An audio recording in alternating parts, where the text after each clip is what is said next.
Smart city జాబితాలో తెలంగాణలో ఆ జిల్లాకు ఓ ప్రత్యేక స్థానం ఉంది. దినదినం అభివృద్ధి చెందుతున్న నగరంలో అదొకటి. కానీ ఇక్కడే సమస్య ఎంత వచ్చింది. అభివృద్ధి చాటున అక్రమాలు ఎక్కువైపోయాయి.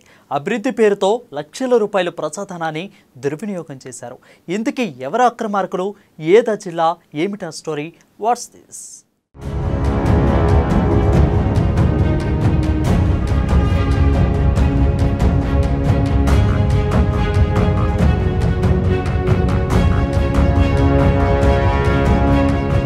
కరీంనగర్ స్మార్ట్ సిటీ జాబితాలో చోటు సంపాదించి ఏళ్లు గడుస్తున్నప్పటికీ కూడా కరీంనగర్ బల్దియా అధికారుల తీరు మాత్రం విమర్శలకు తావిస్తోంది. కరీంనగర్లో లక్షలు పెట్టి ఫుట్పాత్లు నిర్మించి దాని నిర్వహణ మాత్రం గాలికి వదిలేశారు. కరీంనగర్ కార్పొరేషన్లో మున్సిపల్ అధికారుల తీరుపై అమ్మా న్యూస్ గ్రౌండ్ రిపోర్ట్.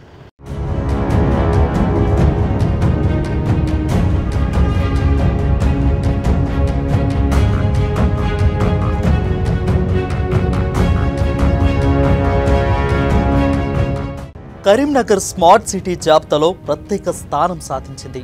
కానీ అభివృద్ధి మాత్రం మందకొడిగా సాగుతుంది. అందుకు ప్రధాన కారణం అభివృద్ధి చాటున జరుగుతున్న అక్రమాల పెత్తనమే. అభివృద్ధి పేరుతో బల్దియాలో ఎన్నో అక్రమాలు, ఆరోపణలు చోటు చేసుకుంటున్నాయి. లక్షల రూపాయల ప్రజాధనం దుర్వినియోగమవుతుంది. నగరంలో లక్షలు వెచ్చించి పాదచారుల కోసం ఫుట్పాత్లు నిర్మించి వాటికి రైలింగ్ ఏర్పాటు చేసిన బల్దియా వాటి నిర్వహణ మాత్రం గాలికి వదిలేసింది. చిరు వ్యాపారుల కోసం నగరంలో కొన్ని చోట్ల షట్టర్లు నిర్మించి ఏళ్లు గడుస్తున్న లబ్ధిదారులకు కేటాయించకుండా కాలయాపన చేయడంపై ఎన్నో అనుమానాలు తెరలేపుతున్నాయి. వేగంగా అభివృద్ధి చెందుతున్న నగరాల్లో కరీంనగర్ ఒకటి. ఉత్తర తెలంగాణకు కేంద్ర బిందువైన కరీంనగర్ అత్యుత్తమ జీవన ప్రమాణాలతో నివసించడానికి యోగ్యంగా ఉన్న నగరంలో కరీంనగర్కు ఒక ప్రత్యేక గుర్తింపు ఉంది. Lower Maneru dam, cable bridge, IT tower, Ujwala park, deer park, మల్టీప్లెక్సీలు, బ్రాండెడ్ షోరూంలు, 5 స్టార్ హోటల్స్, సుందరమైన ఐలాండ్స్, ఇలా ఒకటేమిటి ఎన్నో రకాల పర్యాటక ప్రాంతాలు కరీంనగర్లో నెలకొన్నాయి. అయితే గత 10 సంవత్సరాలుగా తెలంగాణ రాష్ట్రం ఆవిర్భావానంతరం బీఆర్ఎస్ పార్టీ అధికారం నాయకత్వంలో ఆ పార్టీల నేతలు అక్రమాలు ఒక్కొక్కటిగా వెలుగు చూస్తున్నాయి. అభివృద్ధి పేరిట కార్పొరేటర్లతో పాటు మున్సిపల్ కార్పొరేషన్లపై ఎన్నో ఆరోపణలు వినిపిస్తున్నాయి. నగరంలో మరి ఇటీవల అనేక రకాలుగా కూడా రహదారులు అభివృద్ధి చేయడం, ఫుట్పాత్స్ నిర్మించడం జరిగింది. ఆ నిర్మించిన ఫుట్పాత్స్ మీద కొంతమంది వ్యాపారస్తులు వారి యొక్క దుకాణ సముదాయాన్ని దాటి కూడా ఫుట్పాత్ మీద వారి యొక్క అమ్మకం వస్తువులు పెడతా ఉన్నారని చెప్పి కూడా ప్రజల నుంచి అనేక కంప్లైంట్స్ వస్తూ ఉన్నాయి. ముఖ్యంగా మొదటి మా దృష్టి అంతా కూడా ఈ ప్రధాన రహదారులైన 14.5 కిలోమీటర్ దృష్టిలో పెట్టి అక్కడ అన్ని కూడా క్లియర్ చేయడం జరిగింది. ఇప్పుడు ఇంటర్నల్ లేదా టవర్ సర్కిల్ కానీ ఇతర వాణిజ్య ప్రాంతాల్లో కూడా ఈ విధంగా ఫుట్పాత్స్ ఎంక్రోచ్మెంట్ వస్తుందని తెలిసిన కాబట్టి తప్పకుండా కూడా రాబోయే రోజుల్లో కఠినమైన కార్యాచరణ తీసుకొని ఫుట్పాత్స్ అనేటివి ప్రజలు నడవడానికి మాత్రమే ఉపయోగించాలి. ఫుట్పాత్స్ అనేటివి బిజినెస్ కార్యక్రమాలకు వాడొద్దు అనేది ప్రాథమిక బాధ్యత కాబట్టి వ్యాపారస్తులు గుర్తుంచుకోవాలి. మీ వ్యాపార సముదాయం ఏదైతే షట్టర్ కానీ ఏదైనా గృహం కానీ ఉంటే దాని లోపలనే మీ వస్తువులు పెట్టుకోవాలి తప్పితే కానీ డిస్ప్లేకి సంబంధించి పెట్టుకోవాలన్నా ఎక్కడ పెట్టుకోవాలో దాని లోపలనే పెట్టాలి. కానీ బయటికి వచ్చి ఫుట్పాత్ మీద పెట్టి నడిచే వాటిని అబ్స్ట్రక్షన్ చేయడం వల్ల ప్రజలకు చాలా ఇబ్బంది జరుగుతుంది. కాబట్టి ఆ విధంగా ఉన్నట్టయితే తగిన చర్యలు తీసుకుంటాం. అటువంటి సామాగ్రిని కూడా సీజ్ చేస్తాం. అవసరమైతే ఆ దుకాణదారుల మీద తగిన మున్సిపల్ చట్టరీత్యా వాటి మీద కఠిన చర్యలు తీసుకోవడానికి వెనుకాడం. ఎందుకంటే రాష్ట్ర ప్రభుత్వం ఇంత డబ్బు ఇచ్చి కరీంనగర్ నగరాన్ని ఇన్ని రకాలుగా అభివృద్ధి చేసినప్పుడు ఇంత ఫుట్పాత్స్ నిర్మించి ప్రజలకు నడక ద్వారా ప్రజలకు నడిచేవారికి ఎలాంటి ఇబ్బంది ఉండదని చెప్పి ఆలోచనతో చేస్తూ ఉన్నాము. వాటిని ప్రజల కోసమే వదిలిపెట్టాలి తప్పితే ఎలాంటి ఎంక్రోచ్మెంట్స్ కూడా సహించలేదని తెలియస్తాం. చిరు వ్యాపారుల కోసం పల్లి ఆధ్వర్యంలో నగరంలోని పలు చోట్ల వందల సంఖ్యలో షట్టర్లు నిర్మించి ఏళ్లు గడుస్తున్నప్పటికీ లబ్ధిదారులకు కేటాయించకపోవడంతో పలు అనుమానాలు వ్యక్తమవుతున్నాయి. బీఆర్ఎస్ పార్టీ నాయకుల అనుచరులకు ఈ షట్టర్లకు కట్టబెట్టే ప్రయత్నం కొనసాగుతుందని ఆరోపణలు సైతం లేకపోలేదు. అయితే ఈ షట్టర్లకు సంబంధించి బహిరంగంగా టెండర్లు పిలిచి లబ్ధిదారులకు కేటాయించాల్సింది పోయి కొంతమంది రాజకీయ నేతలకు తెలిసిన వారికి కేటాయించారు. ఇదే విషయంపై అప్పట్లో చిరు వ్యాపారులు ధర్నాలు, నిరసనలు కూడా చేశారు. మేము దాదాపుగా 25 సంవత్సరాల నుంచి ఈ ఫుట్పాత్ల మీద బతుకుతున్నాం. కానీ కొత్త వాళ్ళు వచ్చి ఇక్కడ చచ్చిపోయిన వాళ్ళ పేర్లు రాసుకొని ఎవరో వచ్చి ఇక్కడ పేరు రాసుకొని మేము ఉన్నాం ఇక్కడ మాకే ఇవ్వాలని వాళ్ళు ఇది చేస్తుండ్రు. మేము 25 సంవత్సరాల నుంచి ఉన్నా కానీ మాకు ఏం షటర్లు లేవు, ఏం రోడ్ల మీదనే మేము బతుకుతున్నాము. కావున మీరు సహకరించగలని కోరుతున్నాము. కరీంనగర్ కార్పొరేషన్ స్మార్ట్ సిటీలో భాగంగా నగరపాలక సంస్థ నిర్మించిన దుకాణ సముదాయంలో అద్దె ప్రాతిపదికన షట్టర్ల కేటాయింపు అధికారులకు పరీక్షగా మారింది.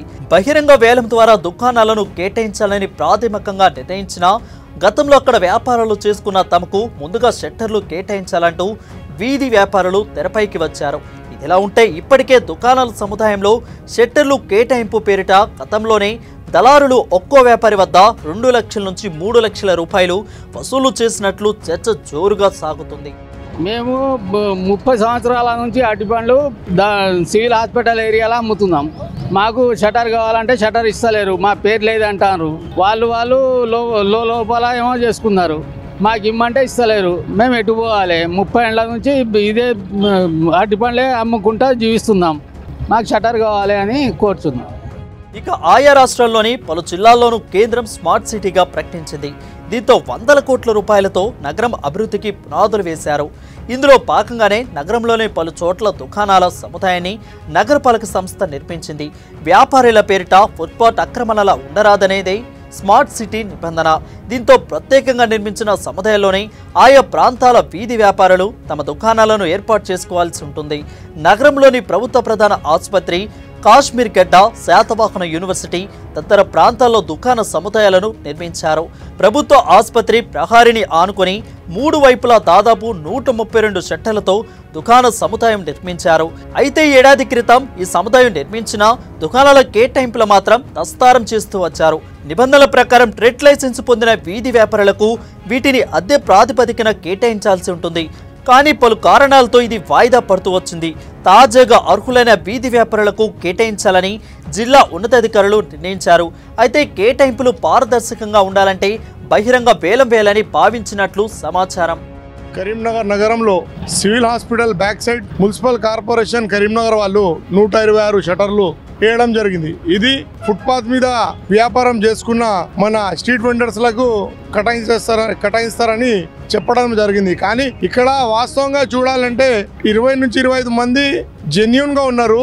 మొన్న రీసెంట్లీ చూస్తే జిల్లా కలెక్టర్ గారికి ఇక్కడ ఒక యూనియన్ ఏర్పాటు చేసుకొని అలా 76 మంది పేర్లు రాసుకొని కలెక్టర్ గారికి వినతి పత్రం ఇవ్వడం జరిగింది. మేము కోరేదే ఒకటే, ఇక్కడ ఉన్న 25 మంది జెన్యూన్ ఎవరు ఉన్నారు, పాతలు ఎవరు ఇక్కడ అమ్ముకుంటారు వాళ్లకు షటర్ కటాయించి మిగతా సంబంధించి ఓపెన్ టెండర్ వేసి పేద ప్రజలకు ఈ రోడ్డు మీద ఎవరు అమ్ముకుంటారు, ఈ రోడ్డు మీద స్ట్రీట్ వెండర్స్ ఎవరు ఉన్నారు పేదలకు కటాయించాలని మేము కరీంనగర్ ప్రజల పక్షాన డిమాండ్ చేస్తున్నాం. ఎందుకంటే మాకు తెలిసిన ఇన్ఫర్మేషన్ ప్రకారంగా ఇలా బీఆర్ఎస్ నాయకులు కొంతమంది హస్తం ఉన్నది. షటర్ కు 2 లక్షల రూపాయలు తీసుకొని ఆ షటర్లు కటాయించారని మాకు అనుమానం ఉన్నాయి. రీసెంట్లీ కూడా ఇక బహిరంగ వేలం వేస్తారనే ప్రకటనలతో పాత వ్యాపారులు తెరపైకి ఎంట్రీ ఇచ్చారు.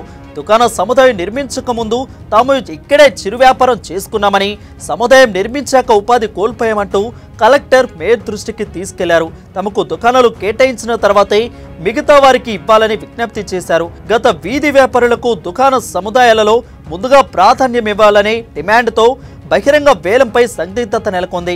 తాము గతంలో వ్యాపారాలు చేసుకున్న ప్రాంతం కాబట్టి తమకు ముందుగా అవకాశం ఇవ్వాలంటూ మొత్తం దుకాణాలకు వేలం నిర్వహిస్తారా, లేక పాత వీధి వ్యాపారులకు నేరుగా కేటాయించి మిగిలిన దుకాణాలకు వేలం వేస్తారనే ప్రశ్నలు ఉత్పన్నమవుతున్నాయి. కానీ పాత వీధి వ్యాపారుల గుర్తింపు ఎలా అనేది సమస్యగా మారింది. ఇదిలా ఉండగా దుకాణ కేటాయింపులపై కదలిక రావడంతో గతంలో డబ్బులిచ్చిన వ్యాపారులు దళారుల వద్దకు పరుగులు పెడుతున్నారు. వేలం ద్వారా అయితే నష్టపోతామని, ఎలాగైనా తమకు దుకాణాలు కేటాయించేలా చూడాలంటూ దళారులపై ఒత్తిడి తెస్తున్నారు. సంవత్సరాలకి వెళ్ళి ఇక్కడ ఉన్నాం, మాకు షటర్ రాలేదు, బయట అమ్ముకుంటున్నారు అంతా. షటర్లు కావాలని కమిషనర్ దగ్గర పోయినాం, కలెక్టర్ ఆఫీస్ దగ్గర పోయినాం, మాకు ఇంకా తెలియదు అన్నారు. మాకు షటర్ కావాలని విజ్ఞప్తి చేస్తున్నాం. మొత్తానికి షట్టర్ల రగడ నగరపాలక సంస్థ నిర్మించిన దుకాణ సముదాయంలో షట్టర్ల కేటాయింపు ప్రక్రియ ఆందోళనకు దారితీసింది. ఇప్పటికే ఏళ్లకేళ్లుగా ప్రాంతంలో వీధి వ్యాపారం చేసుకుంటున్న వారిని గుర్తించేందుకు మెప్మా అధికారులు సర్వే చేపట్టారు. కొత్త షట్టర్ల వద్ద ఇప్పటికే ఉన్న వ్యాపారుల వద్దకు వచ్చి వివరాలు సేకరించారు. అయితే 75 మంది వ్యాపారుల జాబితా అధికారులు వెల్లడించడంపై కొందరు అభ్యంతరం వ్యక్తం చేశారు. సంవత్సరాలుగా ఇక్కడే ఉన్న తమను కాదని, ఎవరి పేర్లతో జాబితా తయారు చేశారంటూ ఆందోళన వ్యక్తం చేస్తున్నారు. 30 సంవత్సరాలు అవుతుంది నేను వచ్చి. ఇంతమంది నాకు షటర్ రాలేదు, ఏం లేదు. పేరు రాసుకోమంటే రాసుకోలేదు. మేము సర్కార్ దాకానే వెనక మాలే ఉంటున్నాము. మేము రోడ్డు మీద బతుకుతున్నాము. మాకు ఇంతమంది షటర్ రాలేదు. కొబ్బరి బండాలు అమ్ముకుంటా నేను. 30 సంవత్సరాలు వచ్చి ఉండి కొబ్బరి బండాలు అమ్ముకుంటా. నేను ఎవరికి ఇవ్వలేదు. ఏమో ఎవరు పంచుకున్నా నాకు తెలియదుగా. మా పేరు రాసుకోమంటే రాసుకొని అన్నారు.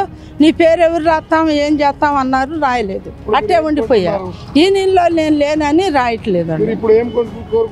నాకు షట్టర్ కావాలి. నేను రోడ్డు మీద బతుకుతున్నా. నాకు ఒక షట్టర్ కావాలి. మస్తాన్వి. మొత్తానికి అభివృద్ధి మాటన కరీంనగర్ నగరంలో జరుగుతున్న తతంగం పలు అనుమానాలతో పాటు వివాదాలకు దారితీస్తుంది. గతంలో ఫుట్పాత్ అక్రమాలపై అమ్మా న్యూస్ ప్రతినిధి నగర మేయర్ సునీల్ రావుని విచారణ కోరగా అక్రమాలను గుర్తించి వెంటనే చర్యలు తీసుకుంటామని హామీ ఇచ్చి సంవత్సరం గడిచినా ఇప్పటి వరకు ఆ దిశగా చర్యలు మాత్రం శూన్యం. ఒక బాధ్యతయుత పదవిలో ఉండి ఆ పదవి పట్ల నిబద్ధతతో పనిచేయాల్సిన నాయకుడు ఆ దిశగా చర్యలు తీసుకోపోవడంపై నగరవాసులు అసహనం వ్యక్తం చేస్తున్నారు. చూశారు కదా, లక్షలు వెచ్చించి పాదచారుల కోసం ఫుట్పాత్లు నిర్మిస్తే ఆ ప్రైవేటు వ్యాపార సంస్థలు మాత్రం వాటిని యథేచ్ఛగా ఆక్రమించి తమ వ్యాపారాలు కొనసాగిస్తున్నారు. ఇదేంటని అడిగిన మున్సిపల్ బల్దియా అధికారులు సైతం నిర్లక్ష్యంగా సమాధానం చెప్తున్నారు. దీనిపై ఇప్పటికైనా మేయర్ స్పందించి ఎలాంటి చర్యలు చేపడతారో వేచి చూద్దాం. కెమెరా పర్సన్ అరుణ్తో శ్రీకాంత్, అమ్మా న్యూస్, కరీంనగర్.